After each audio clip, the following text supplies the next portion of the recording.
Ministry of Gender, Labor and Social Development, name Ministry of Internal Affairs. May you please stop fooling Ugandans. I'm telling you, whoever is responsible. Sometimes when people don't address, you don't understand them. At least we've addressed you formally and it is on record. Nkuba Kyeyo, the migrant workers are not calling for your suspensions. You don't think that we understand. We are mature enough now and you don't externalize younger ones. When we say we are suffering, we are facing challenges overseas.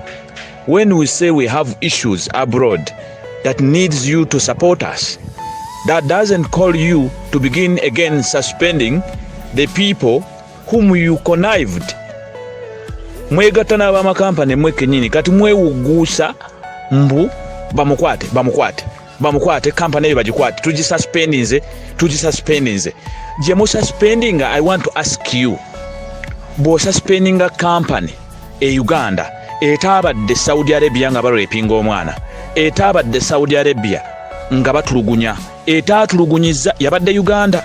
Bo suspendinga company etamye musaala ngera ne mu ndagaano, ideally owa company mu ndagaano y'abakozi ate yekiikiriranga mukozi ya representinga waka stupidly kyekye mwakola.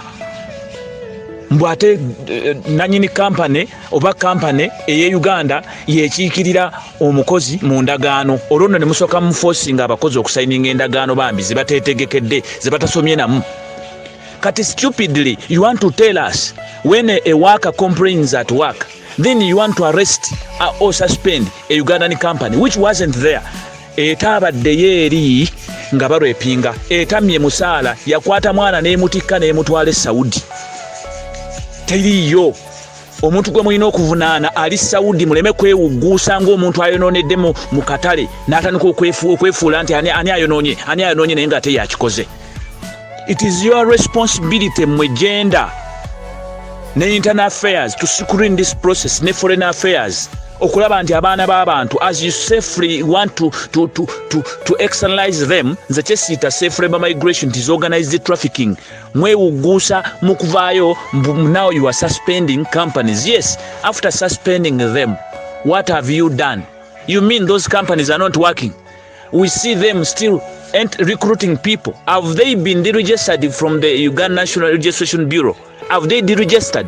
They still open doors and they are recruiting. Besides, those you are trying to say nti mubajjeko license tebakyatwala. Do you think they are all making any loss? Oba balina ne sense yonna kye bakola mu ekyo? I mean, does it make any sense?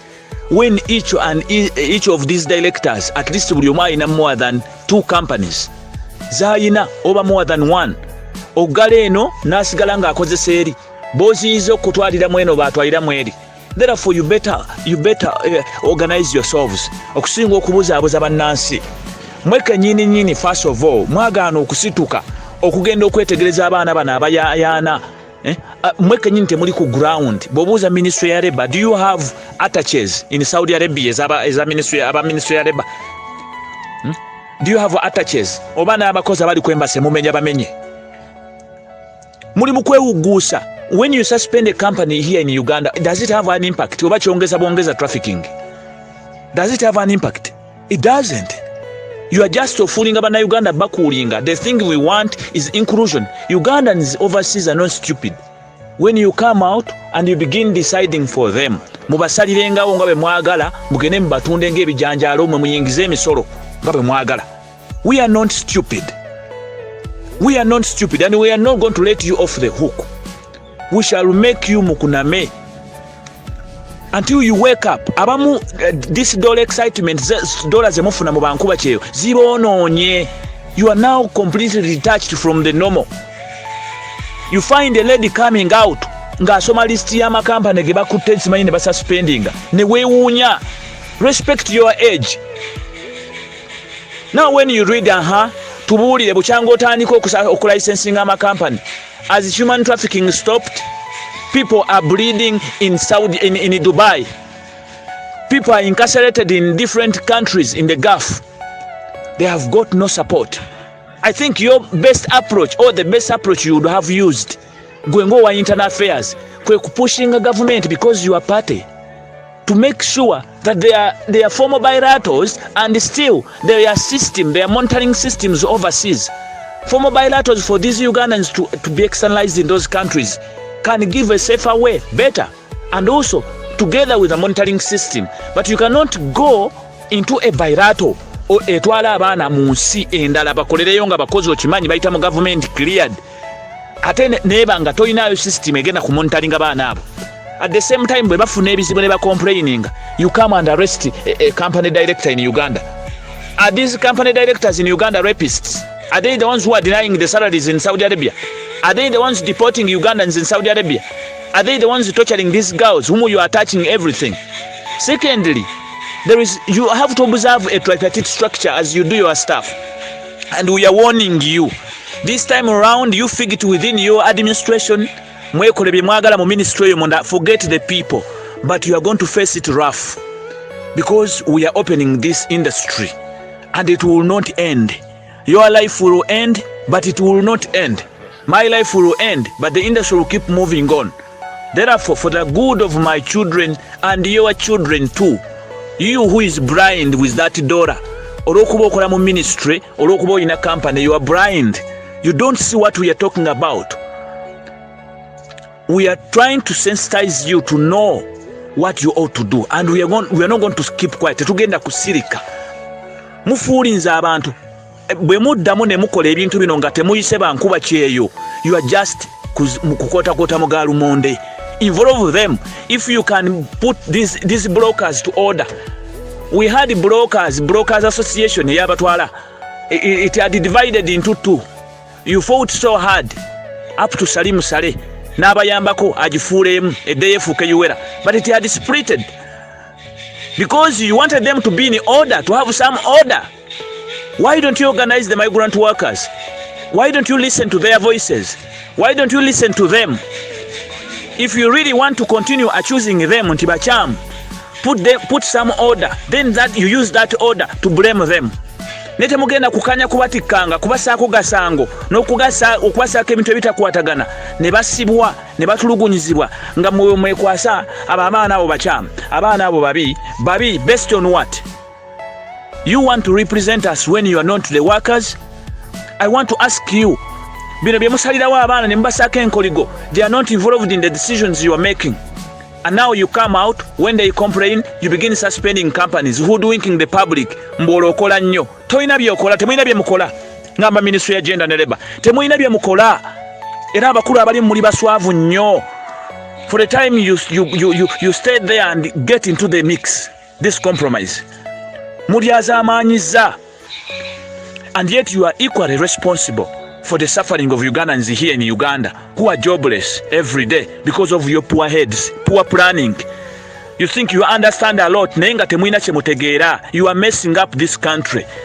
How come that 75% are yearning, looking for jobs? They are all flocking overseas kufuna byakola because you simply can't influence a simple policy in a parliament. Where is the minimum wage? That's why even if you cannot promote agriculture or anything, nga totadeba abantu to embrace na sentes mala for them to stay home. So if you open doors and we accept, okay, let's go, please don't just castigate us as hooligans. Oba abantu abasana okuzanyirwa ku mutwe that we are just there, children abokuzanyisa abaana bafa bali ebweru ne mufubutukangayo ne mwefuula batutegerera.